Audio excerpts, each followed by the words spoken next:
धुळ्यात प्रशिक्षणार्थ्यांचे आमरण उपोषण, मुख्यमंत्र्यांच्या युवा प्रशिक्षण योजनेवर प्रश्नचिन्ह।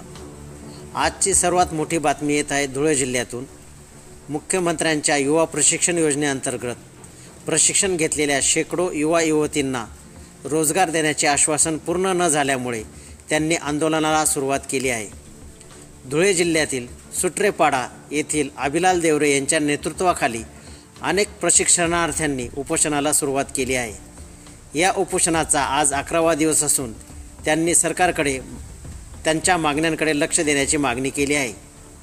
या योजनेअंतर्गत 1,34,000 प्रशिक्षणार्थ्यांना 6 महिन्याच्या प्रशिक्षणासोबत त्याच संस्थेत कायमस्वरूपी रोजगार देण्याचे आश्वासन देण्यात आले होते।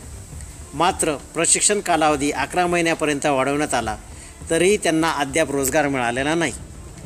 प्रशिक्षणार्थ्यांच्या म्हणण्यानुसार जोपर्यंत त्यांना कायमस्वरूपी रोजगार मिळत नाही तोपर्यंत ते उपोषण सोडणार नाहीत। या आंदोलनाला मोठ्या प्रमाणात पाठिंबा मिळत असून धुळे जिल्ह्यातून या योजनेतील त्रुटींवर मोठे प्रश्न निर्माण झाले आहेत। यावर सरकार काय भूमिका घेणार हे पाहणे महत्त्वाचे ठरेल।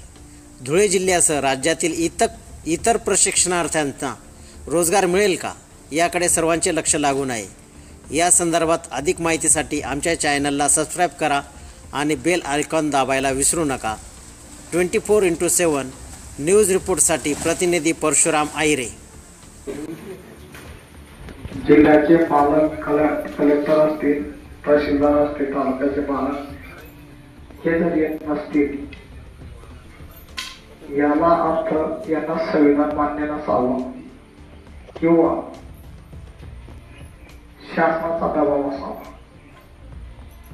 अरे मला नोकरी शासनाकडनं मागायची, माझं रक्षण करणं तुमचं कर्तव्य, मी तुमचा मुलगा आहे हे पण त्यांना माहिती पाहिजे।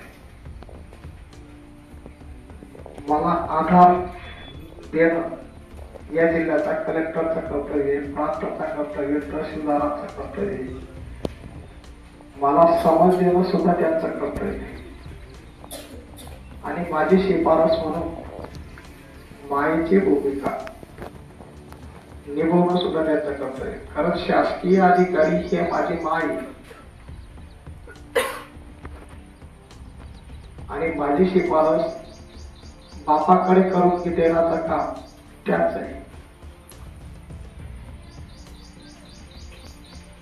आणि शासन हे राज्य करते,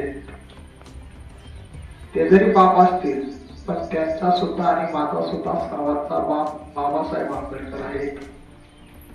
आणि मी माझ्या बापाचं संविधान वाचवण्यासाठी आणि या देशातील तरुणांना नोकरी मिळवण्यासाठी आमरण उपोषण करत आहे। जरांगे साहेब भाग्यशाली आहेत, तर त्या जरांगे साहेबांच्या